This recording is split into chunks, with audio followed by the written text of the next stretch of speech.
vocês, a Projanete está aqui para estar gravando mais uma videoaula da apostila de natureza, certo? Hoje é a página 139.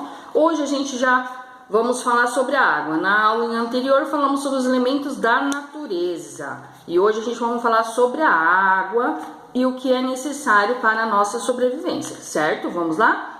Na página 139 fala o seguinte: a água é indispensável à vida das pessoas, dos animais e dos vegetais, porque senão a gente não viveria sem água, correto? Não teríamos verduras, não teríamos legumes, não teríamos comida, certo? Porque sem a água o ser humano não pode estar vivendo, nem os animais, nem os vegetais, correto?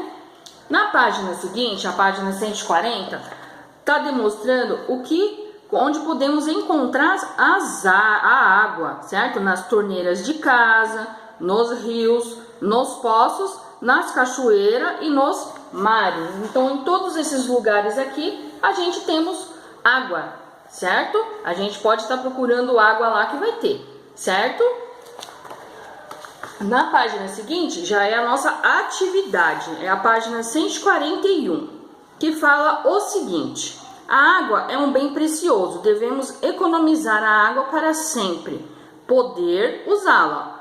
Como você pode economizar a água? Pinte as cenas que representam algumas maneiras de economizar a água.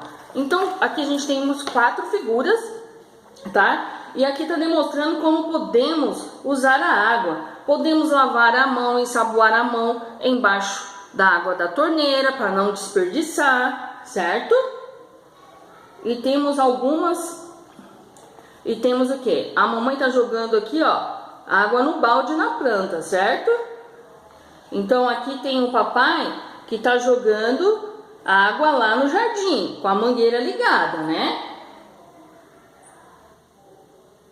E temos aqui o rapaz, ó, que está escovando o dentinho com a torneira fechada, certo? Então, as figuras que vocês devem pintar são essa e essa, que eles estão economizando a água, correto? Então, a nossa aulinha de hoje termina aqui. Até a próxima aulinha. Fiquem com Deus.